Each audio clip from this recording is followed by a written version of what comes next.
Hello students, we are going to start with simple harmonic motion, tutorial sheet 1 solving of the needs section. We have done the synopsis of simple harmonic motion and today we will be solving the tutorial sheet which have been sent to you. Question number 1. First question says that a lift is ascending with an acceleration of g by 3. What will be the time period if the time period of the stationary lift is t? तो हमने synopsis में 3 cases पढ़े थे. Lift के अंदर एक pendulum है and lift is at rest. So the g effective will be g only. g effective will be g only. Second case हमने क्या पढ़ा था? Pendulum is there.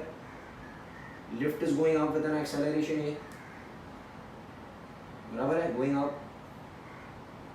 So g effective हो जाएगा g plus a. And similarly lift going down with an acceleration a.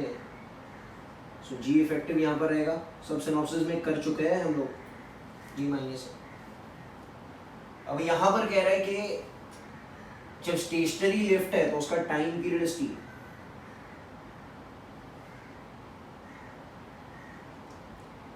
कह रहा है इसका टाइम पीरियड कितना रहेगा.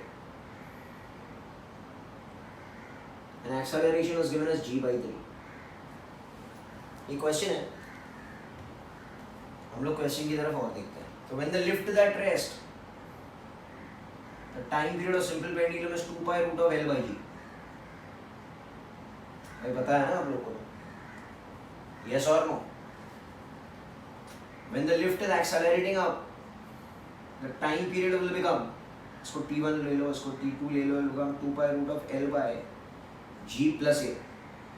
But a कितना है? g by 3. So this will become 2 pi root of L by 4g by 3. 3 ऊपर जाएगा. अच्छा रूट के बाहर ही निकाल दो तो ये हो जाएगा root 3 by 2. 2 pi root of L by g. 2 pi root of L by g t1 है. So that means t2 will become root 3 by 2 times t1. बोलो. So this is how you get the answer if the lift is going up. नीचे जाएगा तो g की जगह क्या लिखना है? g minus a. So actual formula क्या हो जाएगा? Time period of simple pendulum का 2 pi root of L by g effective. g effective.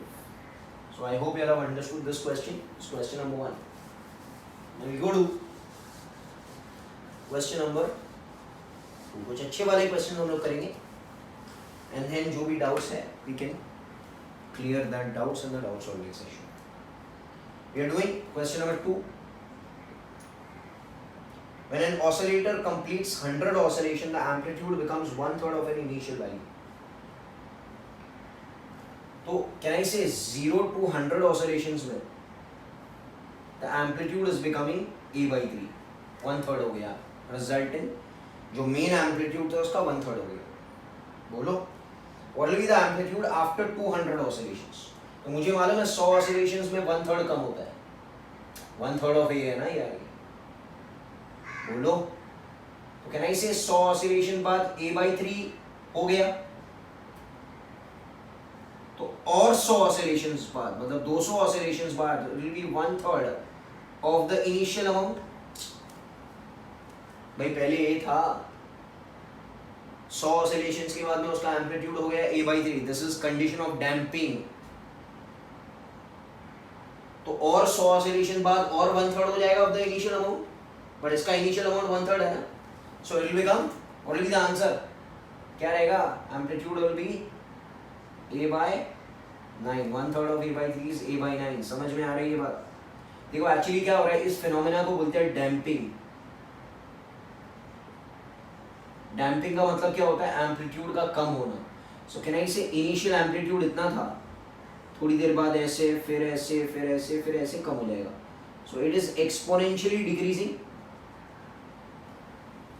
And theory में हमने पढ़ा था कि इस चीज का SHM का इक्वेशन रहेगा x is equal to a e raise to minus bt by 2m sine omega dash T plus delta. आप लोग theory notes government text book को रेफर करो, ये इक्वेशन था। Can anyone tell me what is the amplitude? Amplitude का function क्या है? a e raise to minus bt by 2m। What is a? Initial amplitude. What is a dash? Amplitude कुछ समय बाद। अच्छा, ओमेगा डैश क्या हो जाएगा? ओमेगा डैश पहले वाला omega in sustained oscillation was root K by M, इधर रहेगा root K by M minus B square by 4m square. इसे याद रखना है। एंड इसका total energy, general total energy half के ए स्क्वायर, बट हाफ के ए स्क्वायर, बट ए इसका ये है ना, तो इसका स्क्वायर कर लो तो ये हो जाएगा a square e raise to minus b t by m, because ये 2 कैंसिल हो जाएगा। सो ये सब फॉर्मूलाज हमको डैम्पिंग के केस में याद रखने हैं। बट यहाँ पर तो सिंपल क्वेश्चन था कि 100 ऑसिलेशन बाद 1/3 हो गया, तो 200 ऑसिलेशन बाद उसका 1/3 हो जाएगा, तो become a by n। I hope you have understood this question. इसमें कोई बड़ी बात तो है नहीं। Okay, we'll go to the next question. Let me see. Okay, देखते हैं next question. We'll do question number 4। थोड़ा इजी है।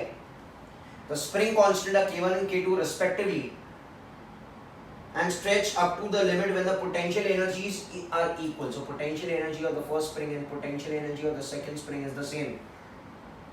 The ratio of the force F1 upon F2 हमको मिलता है। Getting it? अच्छा, आंसर अगर आप देखेंगे, answer in terms of K। अच्छा, सबसे पहले potential energy 1 is equal to potential energy 2। इसका मतलब पोटेंशियल एनर्जी का formula for a spring is half K X square. 1 1 2 2, ये उड़ गया, ये उड़ गया, तो k1 अपॉन k2 क्या हो जाएगा? x2 upon x1 the whole square. भाई समझ में आ रहा है क्या ये बात? बट आपको ये थोड़ी पूछा है, आपको तो पूछा है f1 upon f2।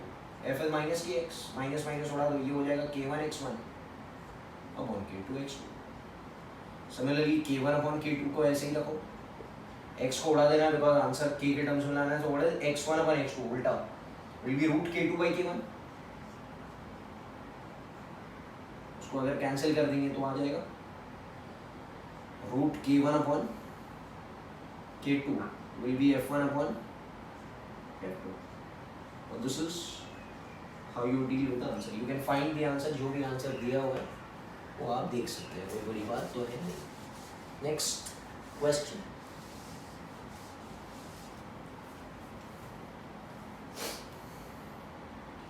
Okay, question number 5 पर आता है। A particle describing SHM with amplitude A when the potential energy is 1/4 of the maximum energy. Potential energy is 1/4 of maximum total energy, बराबर है ना? क्या फाइंड करना है? डिस्प्लेसमेंट फाइंड करना है, मतलब x निकालना है। ठीक है, potential energy is half K X square, 1/4 total energy is half के ए स्क्वायर। कोई एकदम इजी है। हाफ के उड़ा दो, रूट ले लो, x विल बिकम हाफ ए। अच्छा, प्लस माइनस भी आ सकता है, मतलब या तो मीन पोजीशन के इस तरफ हो सकता है या तो मीन पोजीशन के उस तरफ हो सकता है। तो आंसर जो रहेगा वो a/2 रहेगा। आपको आंसर यहाँ पर 3 दिखाई देगा। आंसर तो अपने आप निकाल सकते हो इसमें।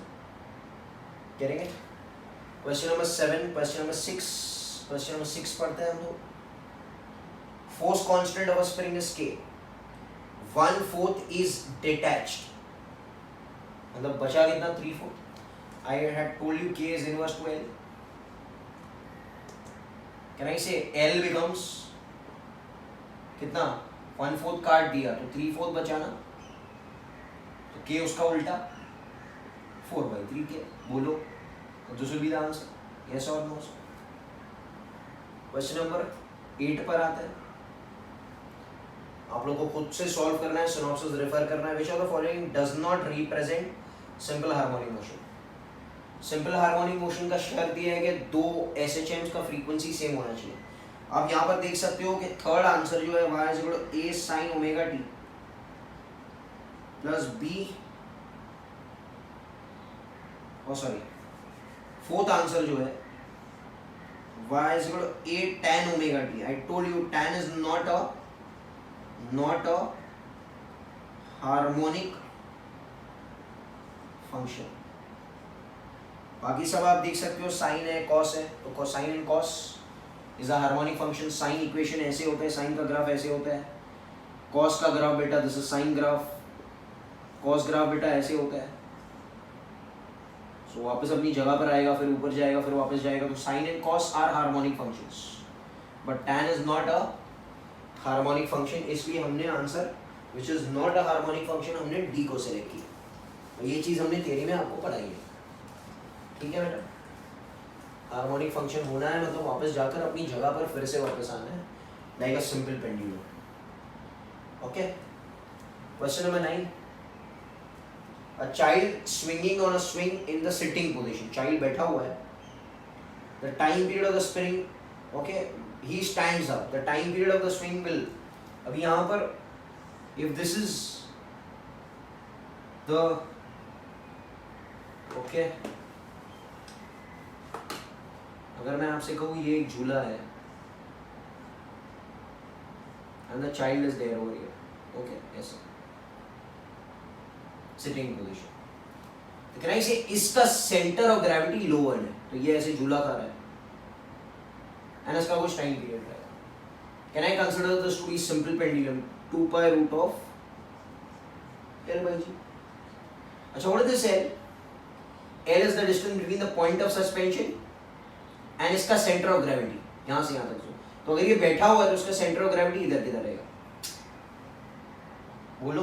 सो दिस विल बी एल, यहां से यहां तक. बोलो भाई. केस 1. अब केस 2 में क्या हुआ? He stands up. तो in this swing when he stands up, centre of gravity थोड़ा ऊंचा हो जाएगा. सेंटर ऑफ ग्रेविटी सपोज इधर आ गया, तो L पहले यहां से यहां तक नापा गया था ना. अब L यहां से लेके यहां तक नापा जाए. So can I say L becomes less? पहले ज्यादा था, अब कम हो गया. L becomes less, so time period will also decrease because center of gravity will go. कुछ लोगों को लगेगा it will remain the same, क्या फर्क पड़ेगा? और यहाँ पर याद रखना L is the distance between the point of suspension and the center of gravity of the whole system. ठीक है बेटा. क्वेश्चन नंबर 10 पर आता है.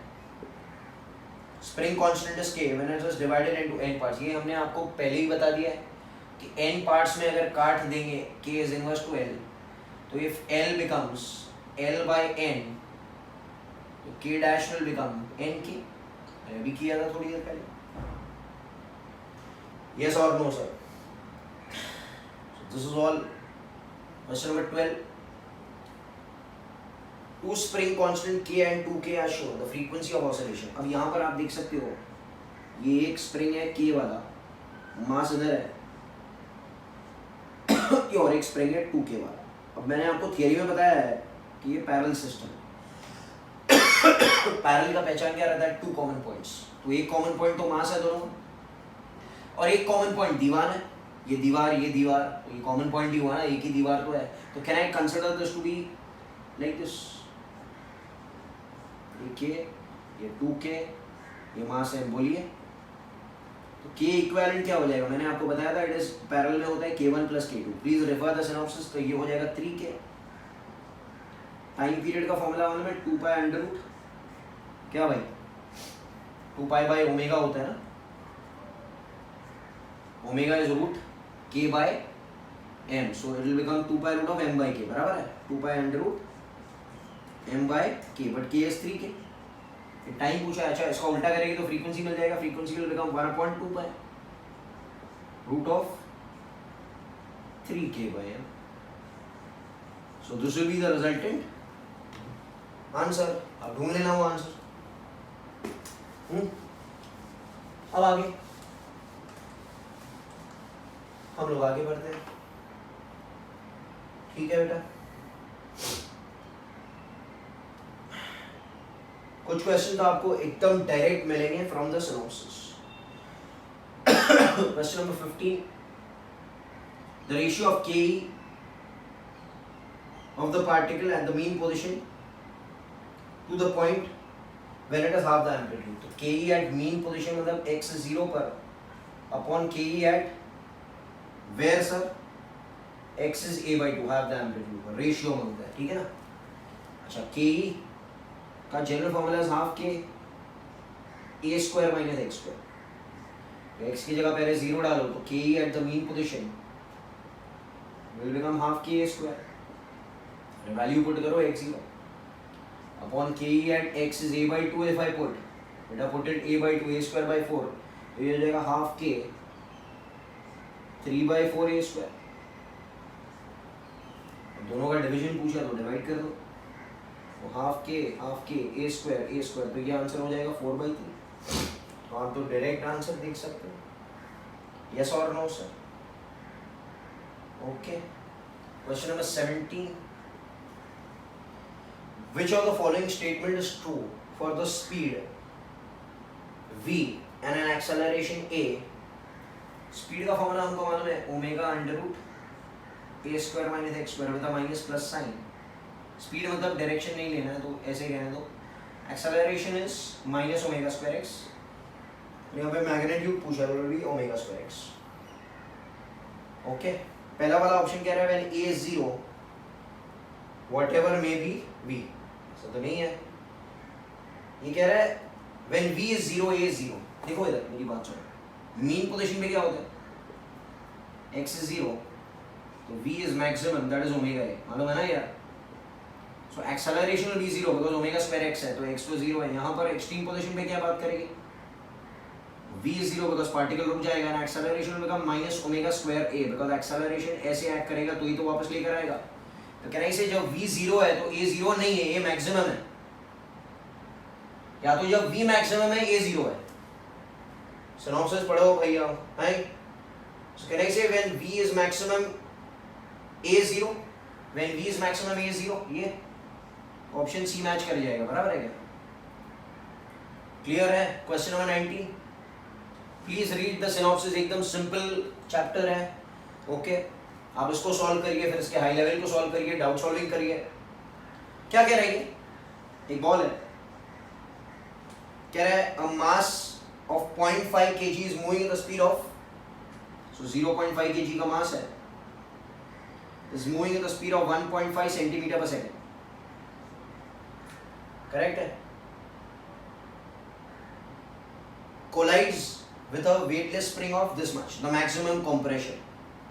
ये तो हम लोग पहले भी कर चुके हैं भाई. ये ऐसे कह रहा है कितना कंप्रेस करेगा. ये वेलोसिटी v से जा रहा है. बोलो भाई. तो कौन सी एनर्जी है इसके पास हाफ mv स्क्वायर और इसने इसको कंप्रेस किया half k x square. x तो यहाँ से मिल जाएगा पहले किया हुआ सम है ना. मैं नहीं कर रहा हूँ वैसे. ठीक है ना. तो this is done before also. Energy conservation है और कुछ नहीं. Now we go to question number 22. देखो which of the following is constant during SHM. Velocity नहीं यार वो x के हिसाब से चेंज होता है. एक्सेलरेशन चेंज होता है. टोटल एनर्जी कांस्टेंट है. What is the formula for total energy half के a square. So it is a constant thing and phase भी चेंज होता है ना.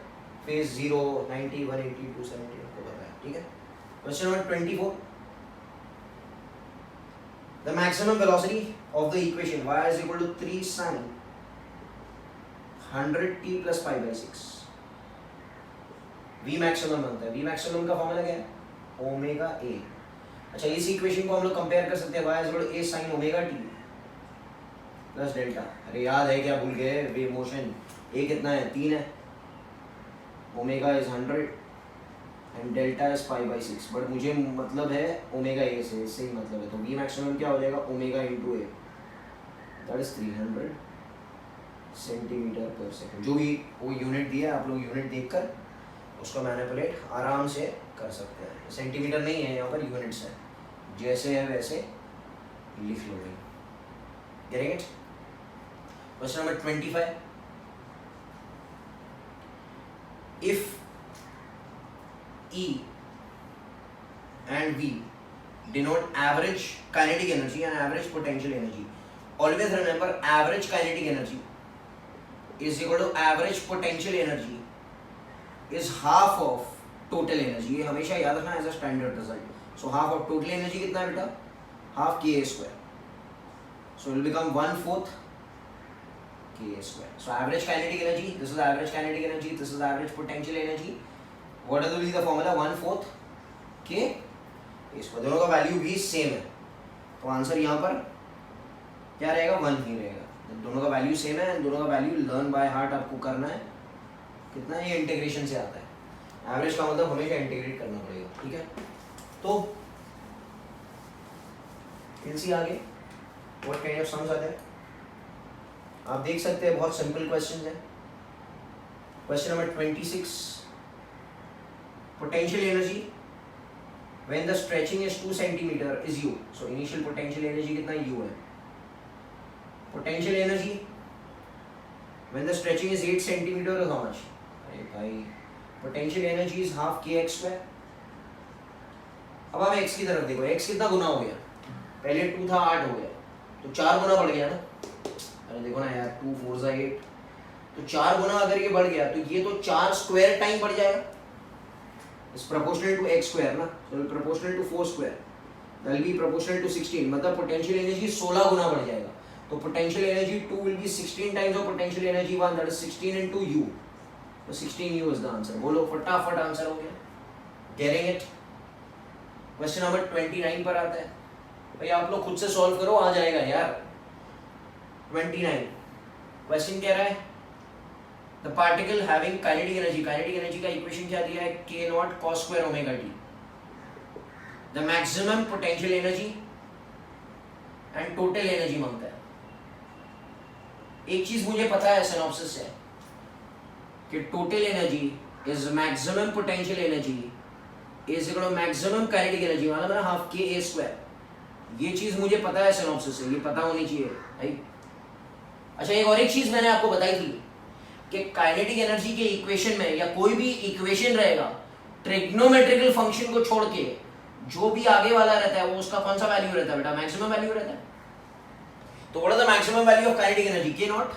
That means this kinetic energy maximum is what? k not. And according to the synopsis ke max pe max t same है. तो अगर ये k not है तो ये भी k नॉट है और ये भी k नॉट है. So what will be the value? इसका वैल्यू भी k नॉट है और इसका वैल्यू भी k नॉट है. तो this is a conceptual question which you need to take care. So answer क्या रहेगा? दोनों k नॉट आंसर है. That answer is 1. Question number 30. A particle executes simple harmonic motion with an amplitude a. The time period is t. The minimum time taken by the particle to travel half the amplitude. अब मजा आएगा, सब लोग इधर देखो. मैं कुछ standard result बाद में दूंगा, पहले सिखा देता हूँ. तो पहले ये मीन पोजीशन से स्टार्ट करना है. मीन पोजीशन पे यहाँ पे x0 होता है. Right extreme x is plus a. Left extreme मेरा बच्चा what is it? x is minus a. Yes or no? अब जाना यहाँ से यहाँ तक है. This is x is a/2.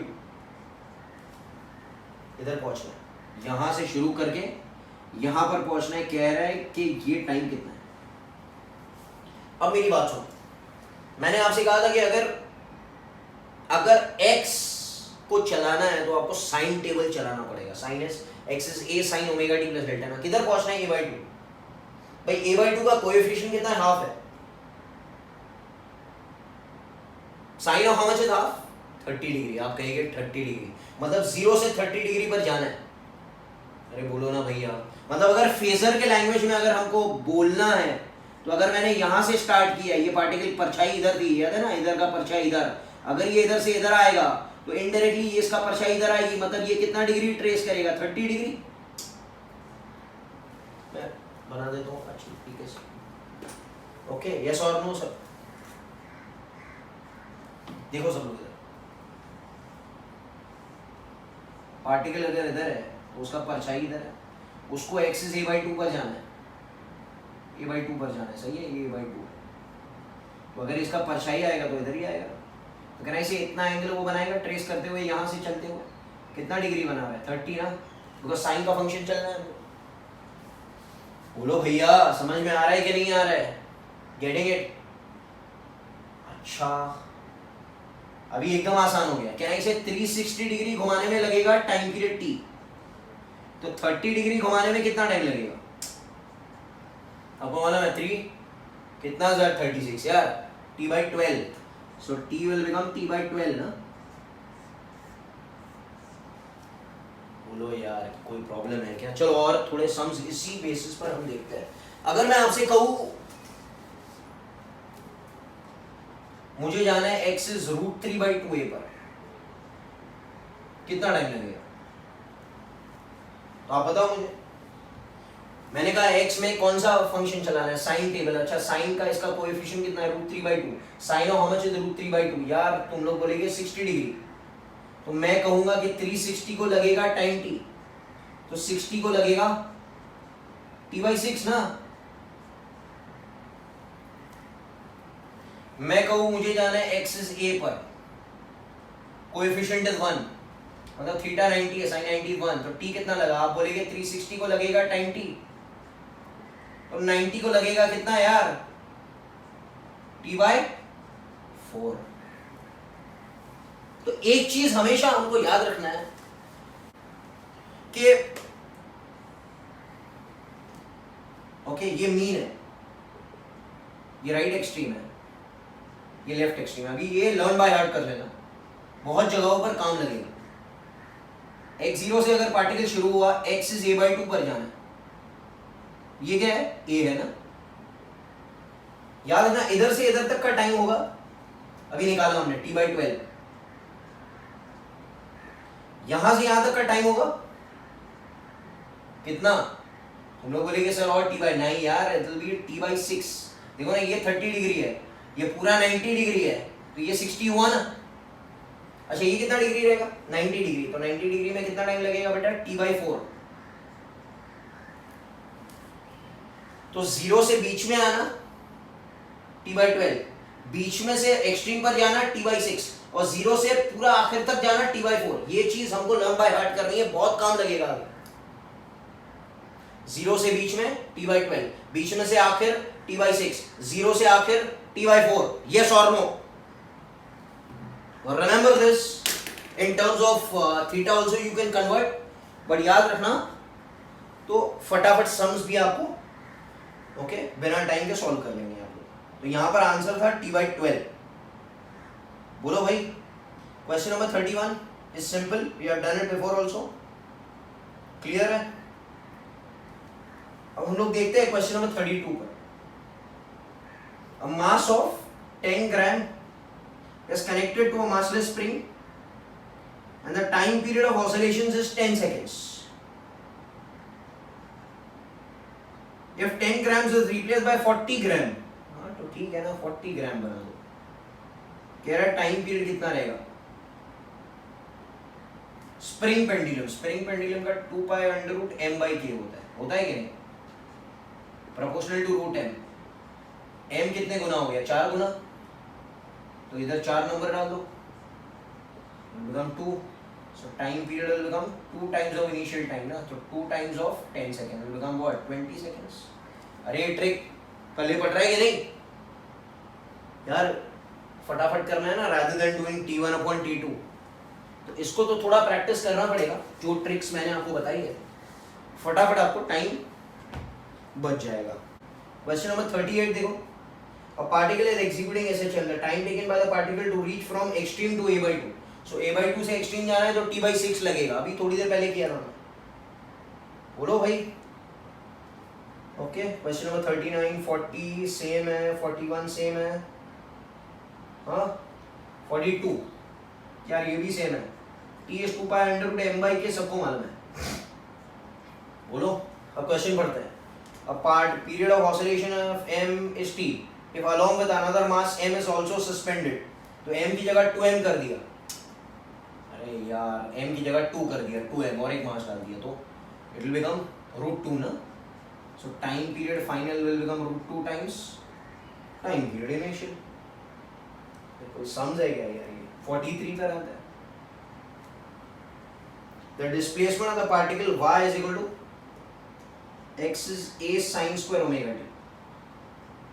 क्या इसको मैं ऐसे लिख सकता हूँ ए, अगर मैथ्स आता है आपको तो इसको लिख सकते हैं 1 minus cos 2 omega T by 2। तो आप देख सकते हैं इसका ओमेगा ओमेगा नहीं है, इसका ओमेगा 2 ओमेगा है,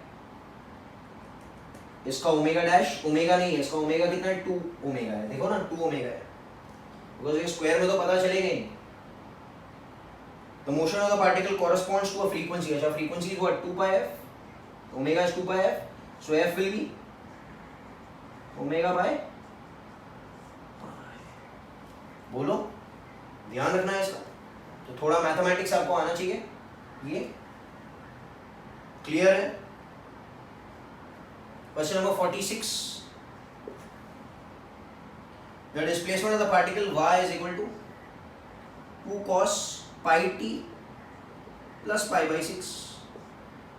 The time period, अरे यार time period a sin omega t plus delta, तो ओमेगा कितना है? ओमेगा ये है sir, omega is pi, but omega is 2 pi by t, pi pi उड़ गया, तो t का वैल्यू कितना है? 2 सेकेंड्स। सर ऐसे क्यों सम्स दे रहे हो sir? Question number 47. Two particles are oscillating along with two close parallel straight lines side by side with the same frequency and amplitude. They pass each other moving in opposite direction when the displacement is half the amplitude. Okay, the phase differences. अब मेरी बात सुनो, क्या हो रहा है? Question क्या कह रहा है? ये मीन है, ये राइट एक्सट्रीम है। मेरी बात सुनो, क्वेश्चन फिर से पढ़ते हैं। Two particles are oscillating along two close parallel straight lines. तो एक ही लाइन में बनाता हूँ, यहाँ पे दो पार्टिकल ऑसिलेट कर रहे हैं with the same frequency and amplitude. Amplitude की सेम है, ये 0 to a है, ये 0 to a, left extreme 0 to a। समझ में आ रहा है सबको? They pass each other moving in opposite direction at half the amplitude. इसका मतलब क्या? एक पार्टिकल इधर है at x is a by 2, दूसरा पार्टिकल इधर है गोइंग इन ऑपोजिट डायरेक्शन। समझ में आ रहा है क्या? एंड ये कहां पर है? ये चीज कहां पर है? ये चीज एक्सिस a by 2 पर है। ये x0 है ना मेरा बच्चा, ये एक्सिस प्लस है। क्या ये सही है? क्या ये सही है? हाँ सही, ये सही है। 1 की तरफ देखो, 1 ऐसे जा रहा है, किधर है? a by 2 पर। तो इसका थीटा कितना रहेगा? अरे a by 2 x sine table half, क्या यार 30 डिग्री ना, तो इसका फेज 30 है, मतलब ये 30 डिग्री पार कर चुका है। अब इसके बारे में, ये तो ऐसे जा रहा है सर इसका मतलब इसका फेज 90 से ज्यादा है, तो 0 to 90, 90 to 60। आपको पता है कि ये 30 डिग्री होता है और ये यहां से यहां तक 60 डिग्री होता है। सही है क्या फेजर की जबान में? तो ये 0 to 90 जा चुका है, 90 plus 60 कर चुका है। सो दिस इज 90 plus 60, बोलो दैट इज 150। पूछा है दोनों के बीच में फेज डिफरेंस, मतलब डेल्टा थीटा मांग रहा है। सो it will be theta 2 minus theta 1, modulus of that will become कितना डिग्री मेरा बच्चा? 150 माइनस 30 विल बिकम 120 डिग्री। समझ में आ रहा है? ये फेजर की जबान में फटाफट हमको समझ में आ गया। So this is 0, 90, 180, 270, 360। मैंने सिनॉप्सिस में आपको पढ़ाया है। और अगर x की जबान में चाहिए तो आपको साइन का टेबल चलाना है, या तो अब इसका डायरेक्ट निकाल सकते हो, it is minus a by 2। तो sine of how much is minus half, sine of how much is, देखो ना ये minus a by 2, sorry this is plus a by 2 but going in the opposite direction. Minus a by 2 इधर आएगा। तो आप ऐसे ही language से करिए, कोई टेंशन नहीं है। I hope you have understood what is happening. Question number 49. The equation of simple harmonic wave is given by y is equal to 3 sin pi by 2 50t minus x. क्या चाहिए? The ratio of maximum particle speed to wave velocity. Wave velocity. ये पूरा चाहिए, ठीक है ना? अब इसको देखो सब, इसको कैसे लिखना है? अगर आप वेव मोशन के इक्वेशंस को ध्यान से पढ़े, याद है ये equation a sin 2 pi, wave motion में जाइए, small t upon big T minus x by lambda, याद है? इसको अगर ऐसे बनाते हैं हम ये तो 2 पाई तो चाहिए ना, दैट 2 पाई तो can I multiply and divide by 2 चाहिए ना मेरे बच्चे. So will become y is equal to 3 sin 2 pi. नीचे 2 है तो 2 और एक है तो ये 4 हो जाएगा. 4 को अंदर ले लेते हैं. ये हो जाएगा 50t/4 minus x/4. So y will become 3 sin 2 पाई. देखो ना वैसे ही बनाना है ना मुझे. This will B t 4/50 minus x/4. अब इसको इससे कंपेयर मारो तो a विल बिकम 3. बड़ो t is 4/50. Lambda will become 4. क्या हो रहा है यार, ये चीज हमको मिल गई. अब v मैक्सिमम क्या होता है, ओमेगा ए. ओमेगा को लिख सकते हैं मेरा बच्चा 2 पाई/t into a. That is 2 पाई/t. t is 4/50 into a is 3. ये कैसे लिखा जाएगा यार, ये हो जाएगा 50 to 100 पाई 3, that is 3. तो ये 300 पाई/4 हो जाएगा. ये हो गया v max इक्वेशन में. और क्या चाहिए, v wave. v wave क्या है, v wave is n lambda. Wave motion पर जाओ, n lambda. n is 1/t lambda/t. lambda कितना है मेरे पास, 4/t 4/50. ये हो जाएगा 50. तो if you require v maximum by v wave, v maximum आपको कितना मिला, 300 पाई/4 अपॉन 50. ये तो उड़ गया 5 6. so it become 3 pi/. this will be the answer. getting it now, what's happening? ये ध्यान रखना, this is important. ध्यान रखो.